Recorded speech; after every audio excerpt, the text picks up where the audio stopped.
মৃত ব্যক্তির নামে পরিচয় বদলে ভোটার তালিকায় নাম তোলার চেষ্টা। বাংলাদেশি যুবককে হাতে নাতে ধরে পুলিশের হাতে তুলে দিল এলাকাবাসী। উত্তেজনায় ডানকুনির মাথুরডাঙ্গি।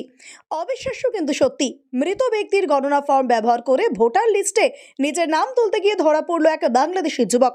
বুধবার রাতে ঘটনাকে কেন্দ্র করে তীব্র উত্তেজনা ছড়ায় ডানকুনি পৌরসভার 20 নম্বর ওয়ার্ডের মাথুরডাঙ্গি এলাকায়। স্থানীয় সূত্রে জানা গিয়েছে, 2015 সালে মারা যান এলাকার বাসিন্দা মহসিন খান। সেই মৃত ব্যক্তির নামেই গণনা ফর্ম ফিল আপ করে নির্বাচন কমিশনে জমা দেয় অভিযুক্ত বাংলাদেশি যুবক নাদিম। মহসিনের দাদা মইদুল খান জানতে পারেন মৃত ভাইয়ের নামে ফর্ম জমা পড়ে গেছে এবং তাও কমিশন গ্রহণও করেছে। খবর ছড়াতে এলাকায় চাঞ্চল্য বাড়তে থাকে। অভিযুক্ত নাদিমের দাবি, সে নাকি 15 বছর ধরে ডানকুনিতে থাকছে এবং 4,000 টাকার বিনিময়ে আগেই নিজের ভোটার কার্ড তৈরি করেছিল।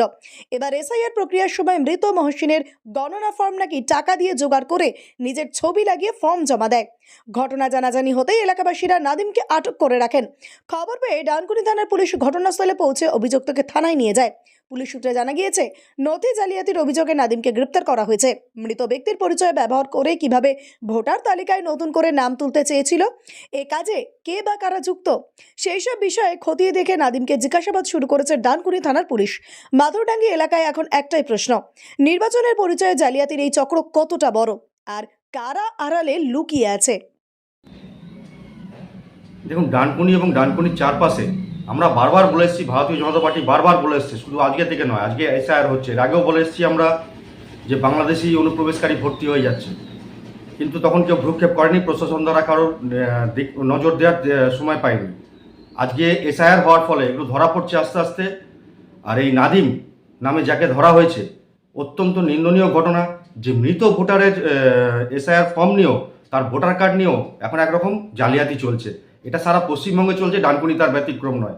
বারবার বলা সত্ত্বেও ভ্রুক্ষেপ করেনি। আগামী প্রজন্মকে ধ্বংস করে দেওয়ার জন্য এই রকম জালিয়াতি দীর্ঘদিন ধরে চলে আসছে। আজকে বলছে 15 বছর আগে, 15 বছর আগে এই তৃণমূল সরকার ছিল না, তখন যে সরকার ছিল তারাও করেছে, এবং বর্তমানে ভোট ব্যাংক হিসেবে ব্যবহার করে আসছে এই তৃণমূল সরকার, যে রাজত্ব করে আসছে এতদিন ধরে। সুতরাং এদের ভোট ব্যাংক আস্তে আস্তে ভেঙে যাচ্ছে বলে এরা এইরকম কাজ করে চলেছে। মৃত ভোটারের ছবিও বাদ যাচ্ছে না, মৃত ভোটারের এসআইআর ফর্মও বাদ যাচ্ছে না, সবই এরা টাকার বিনিময়ে এদিক ওদিক করে ফেলছে। তবে নাদিম একটি মাত্র নিদর্শন। এরকম প্রচুর জুড়ি ডানকুনি এবং তার চারপাশে হয়ে রয়েছে দীর্ঘদিন ধরে, যেগুলোকে অবিলম্বে উচ্ছেদ না করতে পারলে আমাদের জন্য অত্যন্ত খারাপ ভবিষ্যৎ অপেক্ষা করে রয়েছে।